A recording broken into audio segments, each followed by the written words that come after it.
Apa sih dampak perang Iran versus Israel Amerika Serikat, khususnya terhadap Indonesia? Mari kita bahas bersama.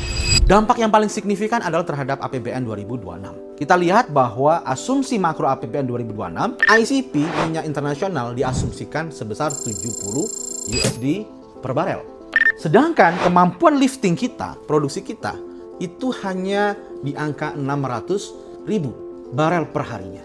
Dan konsumsi kita mencapai 1,6 juta barel per hari. Artinya kita mengalami defisit yang sangat besar, sekitar 1 juta barel per hari. Defisit kita 1 juta barel per hari menempatkan Indonesia menjadi negara net oil importer country. Nah, ini yang menjadi permasalahan kita. Dari berbagai macam perhitungan oleh para ekonom disebutkan bahwa setiap kenaikan 1 USD per barel minyak dari ICP ini itu akan berdampak kepada peningkatan belanja negara kita itu naik sekitar 10,5 triliun. Dan juga berdampak pada penerimaan. Penerimaan juga naik. Penerimaan juga naik itu tapi tidak terlalu banyak sebagai belanja.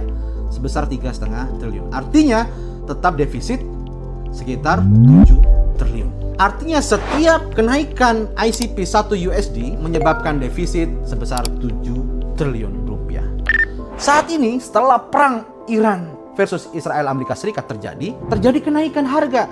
Sekarang sudah mencapai 90 USD per barel. Di asumsi makro kita 70 USD. Sekarang naik menjadi 90 USD. Terjadi kenaikan berapa? 20 USD. Kalau setiap kenaikan 1 USD mencapai defisit 7 triliun, maka kenaikan ini 20 USD menyebabkan 20 USD per barel dikalikan defisit 7 triliun. Itu sekitar 140 triliun rupiah. Artinya per detik ini ketika ICP itu mencapai 90 USD, kita menanggung beban fiskal defisit 140 T. Bagaimana jika kenaikan dari 70 ke 150 USD? Sebagaimana diperkirakan oleh para pakar, ada kenaikan sekitar 80 USD per barel. Kalau terjadi kenaikan 80 USD, kita hitung kali 7 T, sekitar 560 triliun. Ada kenaikan atau beban fiskal sebesar 560 triliun.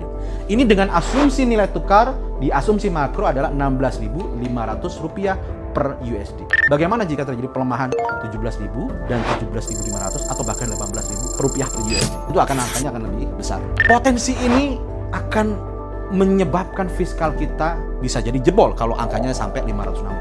Kita punya undang-undang APBN keuangan negara bahwa defisit tidak boleh melampaui 3% dari PDB. Ini adalah rule yang harus kita jaga.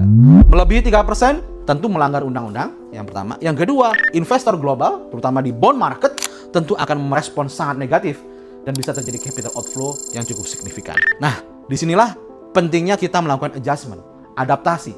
Jika misalnya kenaikan ICP itu misal di angka 90, sekarang sudah terjadi bahkan naik 150 USD, maka harus terjadi adaptasi, adjustment terhadap program-program. Menteri Keuangan menyampaikan akan melihat kembali program MBG.